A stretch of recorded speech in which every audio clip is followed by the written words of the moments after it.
এই ম্যাথে তোমাদের অনেকেরই প্রবলেম থাকে এবং অনেকের এই ম্যাথের কনসেপ্টটাই ক্লিয়ার না। এই ভিডিওটি দেখলে তোমাদের যত ধরনের কনফিউশন আছে সকল কিছু দূর হয়ে যাবে।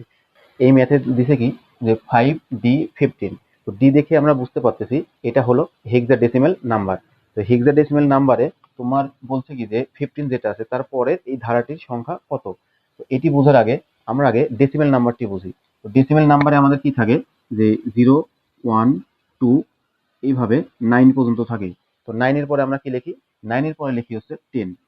তো এখন তোমরা কি বলতে পারবে 10 এ আমরা কেন লিখি? 10 লেখার কারণ হচ্ছে আমাদের ডেসিমেলে নাম্বার থাকে হচ্ছে 0 থেকে 9 পর্যন্ত।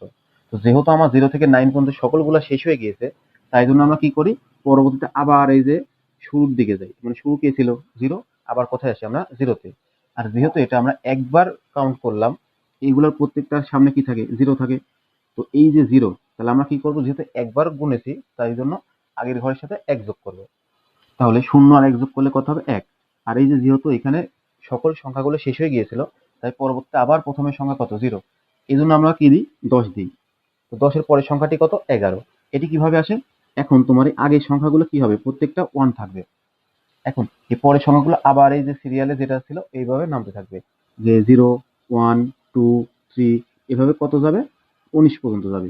19 এর পর কি দেখো এই যে 9 আছে, 9 এর পর তো আর কোনো সংখ্যা নাই ডেসিমেলে। তাহলে আমরা কি করি আবার শুরুতে চলে যাব। শুরুতে মানে কি 0 তে যাব। আর যেহেতু আবার এখান থেকে একবার আমরা কাউন্ট করলাম, তাহলে আমরা কি করব আগের ঘরের সাথে 1 যোগ করব। তাহলে আগে দেখো ছিল 1 আর পরে আবার 1 যোগ করব, তাহলে কত হয় 2। এই হচ্ছে তোমার 20। তো এবার দেখো আমরা এখানে কি করব, এখানে আমাদের আছে কি 5, তারপরে আছে ডি। এখন 5 এর পর কি হয় নরমালি 6, 7, 8, 9, 10। দেখো এখানে তোমার যে 10, এখন 10 বলে কিন্তু কোনো সংখ্যা নেই। যেহেতু এটা হেক্সাডেসিমেল, তাহলে হেক্সাডেসিমেলে কি আছে 9 এর পরের সংখ্যাটি হচ্ছে এ, তারপরে বি, তারপরে সি, তারপর কি আছে ডি, তারপরে কি হয় ই, এবং শেষে হচ্ছে এফ। তার আগেও তো আমাদের কি সংখ্যা আছে, সংখ্যা আছে 0, 1, 2, 3, 4 এগুলো আছে। তো আমাদের যেহেতু এগুলো দরকার না আমরা ওগুলো লিখতেছি না। তো আমাদের কি হয় দেখো 5 থেকে এফ পর্যন্ত হয়। এখন তোমাকে বলছিল কি যে 5 তারপরে সংখ্যাটি কি ডি। তার মানে আমাকে প্রথমে দেওয়া ছিল কি 5, এবং তারপরে সংখ্যাটি কি দেওয়া ছিল, তারপরে সংখ্যাটি দেওয়া ছিল হচ্ছে ডি। এরপর দেখো তোমাকে কি দেওয়া আছে 15 দেওয়া আছে। তাহলে এই যে এফ, এফ এর পরের সংখ্যাটি কি হবে? আমরা যে একটু আগে বললাম যে 0 থেকে 9 পর্যন্ত দেওয়া ছিল, তাহলে এখানে কি আছে তোমার হেক্সাডেসিমেলে কি হবে 0 থেকে 1, 2, 3, 4 এরকম করতে করতে 9, তারপরে এ, বি, সি, ডি, ই, এফ। এগুলো তো আমার হেক্সাডেসিমেলের নাম্বার। এখন এই যে হেক্সাডেসিমেলে দেখো এফ এর পরে আর কোনো সংখ্যা নেই, তাহলে আমরা কি করব আবার কোথায় যাব, একদম যে শুরু যেটা ছিল সেটাতে যাব। তার মানে সেটা কি হবে 0। আর এই প্রত্যেকটা সামনে কি আছে 0 আছে। তো তাহলে আমরা কি করলাম একবার যেহেতু কাউন্ট করছি, তাহলে এগুলো কি হবে আগের সাথে 1 যোগ। তাহলে 0 আর 1 যোগ করলে কত হবে 1। তার মানে এফ এর পরের সংখ্যাটি হবে তোমার 10। তাহলে হেক্সাডেসিমেলে এফ এর পরের সংখ্যাটি হচ্ছে 10। এখন 10 এর পরে আবার কত ওই তখনকার মতো, যেহেতু 1 এইগুলা থাকবে। আর এই যে এই পাশে এগুলো কি হবে আবার কাউন্ট করব। কিভাবে? এই যে তার প্রত্যেকটা সংখ্যা আবার কাউন্ট করব। সেগুলো কি 1, 2, 3, তারপর কি হবে ডট ডট ডট ডট করে ধরো হচ্ছে 19 মানে 9। তো 9 এর পরের সংখ্যাটি কি 20 হবে? কি এটা কি 19 এর পর 20 হবে? হবে না। কারণ কি এখানে 9 এর পর তো আরো সংখ্যা আছে। তাহলে কি হবে আগের মতো এখানে 1 হবে। এই যে 9 এর পরের সংখ্যাটি কি ছিল এ, তারপর কি হবে 1 বি, 1 সি, 1 ডি, 1 ই, এমন ভাবে হবে। এইভাবে যেতে যেতে ধরো আমাদের আসলো কি 1 এফ, 1 এফ এসেছে। এখন এই যে এফ, এফ এর পরে কি আর কোনো সংখ্যা আছে? নেই। তাহলে আমরা কি করব এফ এর পরে আবার এই যে শুরুতে 0, এই সেই 0 তে যাব। আর যেহেতু আবার আমরা একবার কাউন্ট করলাম, আগের ঘরের সাথে আবার 1 যোগ করবো, যেমন 1 আর 1 এ 2 হবে। তাহলে 1 এফ এর পরের সংখ্যাটি কি হচ্ছে 20।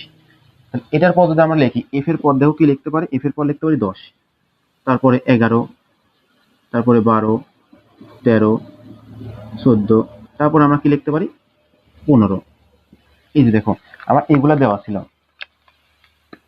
এটা কি 15 এই পর্যন্ত দেওয়া ছিল, যে প্রথমে দেওয়া আছে 5, তারপর দেওয়া আছে ডি, তারপর দেওয়া আছে 15। এরপর দেখো কি 15 পরে আমাদের কি হবে, এই যে 15 পরে কি হয় যে 16, তারপর কি 17, তারপরে 18, তারপরে 19, তারপর কি 20 হবে? না 20 হবে না, কারণ কি এটা 1 এ হবে 1 এ। তারপর কি 1b, তারপর কি 1c, তারপর কি হবে 1d, তারপরে কি হবে যে 1e, তারপরে 1f। এরপরে কি হবে দেখো, এফ এর পর যেহেতু আর কোনো সংখ্যা নেই, তাহলে আমরা কি করব, এই যে বললাম 0 এবং তার আগে ঘরের সাথে 1 যোগ করবো, তাহলে কত হয় 1 আর 1 2, তার মানে 1f এর পর কত 20। এখন এই যে 20 হয়েছে, 20 এর পর আবার কি করব, শূন্য থেকে আবার কি হবে সিরিয়ালে এই যে তার যে 16টি অঙ্ক ছিল সেগুলো আবার বসবে, তার মানে প্রত্যেকবার এবার কি বসবে 2। তো এবার যদি প্রত্যেকবার 2 বসে, তারপর কি হবে 1 2 3, এরকম করতে করতে কি হবে 4 2 9। তো দেখো 9 এর পরে কি কি বসবে, 0 কি বসবে, বসবে না, কারণ কি 2 9, 9 এর পরে আমার সংখ্যাটা কি আছে, এ আছে, তাহলে কিন্তু কি হবে আবার 2a 2b, এভাবে চলতে থাকবে। তো তাহলে দেখো এই যে 20, তো 20 এর পরের সংখ্যাটি কি হবে 21 22, এভাবে চলতে থাকবে। তো আমাদের বলছিল এই ধারাটির 5d 15 এর পরে সংখ্যাটি কত। তো দেখো তুমি যদি একটু লক্ষ্য করো যে 5 এর পর কি আছে, d আছে।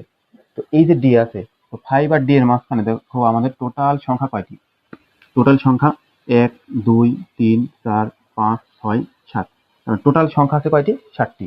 এই যে 5 আর d, এই দুটার মাঝখানে টোটাল সংখ্যা কয়টি, 7টি। এবং এই যে d আর এই যে 15, এই দুটার মাঝে কয়টি সংখ্যা, 1 2 3 4 5 6 7। তার মানে আমি বুঝতে পারছি যে আমাদের যে মানগুলো দেওয়া আছে 5 এবং d, এই দুটার মাঝের পার্থক্য হচ্ছে কত, 7, মানে 7টি।